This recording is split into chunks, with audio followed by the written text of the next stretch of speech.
You know, there's one thing that I cannot stand, and I'm hoping every biker out there agrees. That's ignorance, stupidity, and downright lying. And that's the problem we have in society is not enough people call it out. The media, we know that one. That's like the ignorance, stupidity, and outright lying. They get all three as well as law enforcement does. When I saw this list of MCs that made me blush, I was like, you're kidding, right? You actually didn't put this club on the list, but they did. And it just shows you how much they hate you.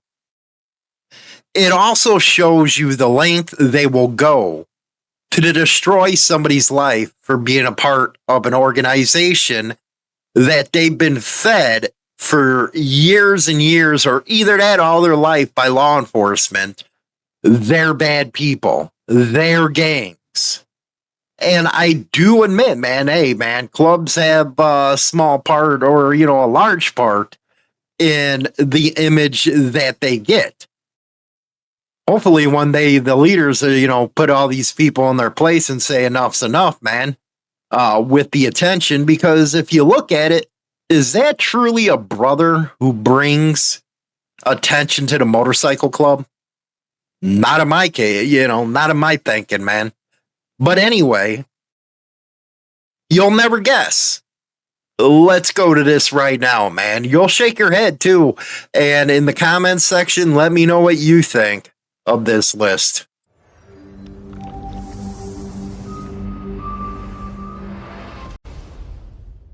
Okay, this came out of Texas. Texas has the reputation of being one of the most difficult states against MCs, especially after Waco Twin Peaks. They are the capital of motorcycle club profiling. Everything after the Waco Twin Peaks, man, they got stupid down there. So KNUE 1015 is, I guess, a country music station. And they think that these clubs belong in the same category as cartels. Of course, they're going to throw the Bandidos up there. They can't even get their rivals right. They got the Hells Angels Cossacks. Yes, the Cossacks with the Waco Twin Peaks deal. And they go in, yes, they're the largest club in the Western Hemisphere, largest club in Texas. Then you got the Cossacks. And again, the Cossacks don't claim 1%. But because the cops tell the media is going to print this kind of stuff. 1%, they're the second largest after the Ditos. Then it goes into their chapters, Ohio, Indiana, Virginia. Again, I don't know if that's true because there's Cossacks, there's all kinds of different Cossack motorcycle clubs. The Mongols, of course, they got to get them in there, man. And Hispanic rival. The Mongols have whites in there too, right? Just saying. And it goes on to say the FBI says the Mongols are the most dangerous and the violent outlaw motorcycle club in the nation. Then, of course, you got the Sin City Disciples down there. They were founded down in Gary. Then the Pagans. I think Pagans just got there. But this is the one that really got me. The Booze Fighters. The Booze Fighters are one of the most traditional freaking motorcycle clubs out there.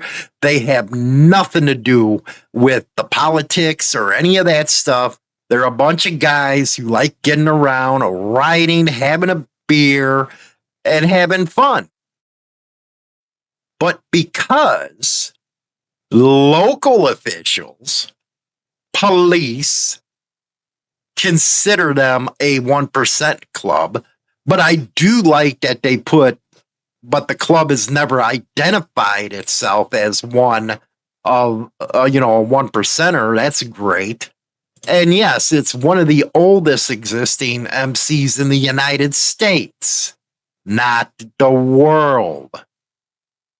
1890, actually, all this stuff came from a bicycle club. That was over in the UK.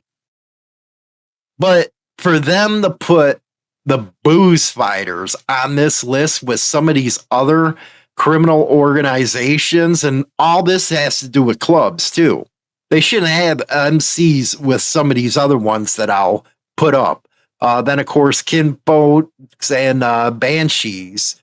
Banshees, man, I really haven't heard anything about, but they don't claim to be 1% either.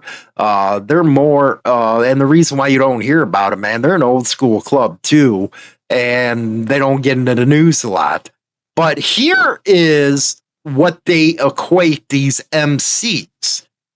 Cartels, the Texas Syndicate, Tango Blast, MS-13, Crips and the Bloods, AB of Texas, the Texas Mexican Mafia.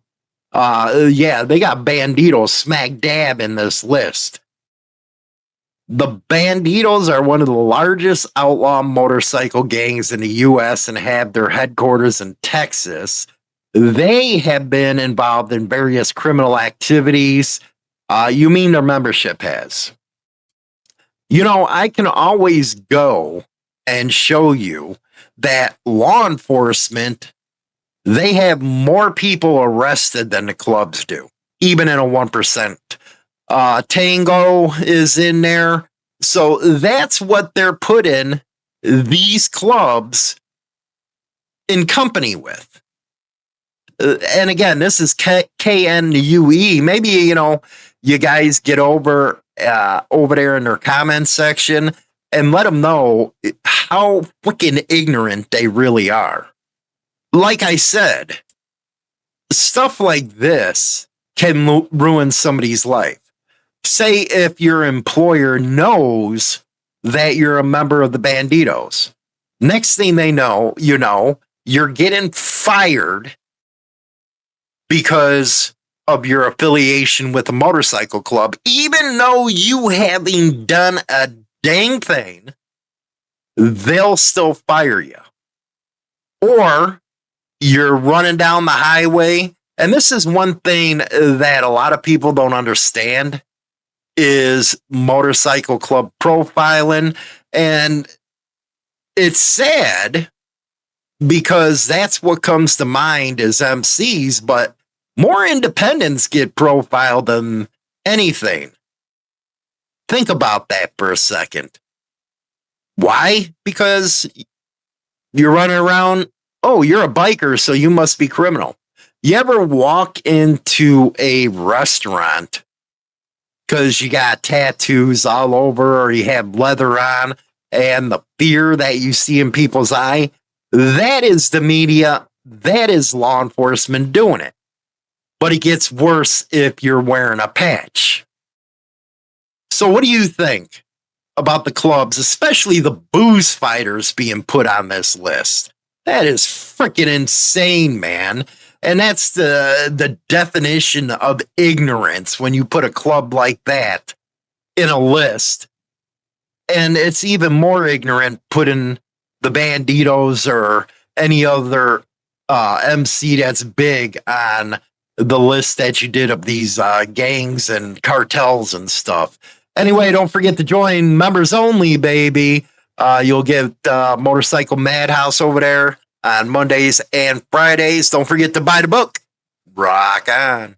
Join the Insane Throttle Members Only Club on YouTube or Spotify and receive exclusive content. Your membership in the Throttle Club helps keep the show going strong.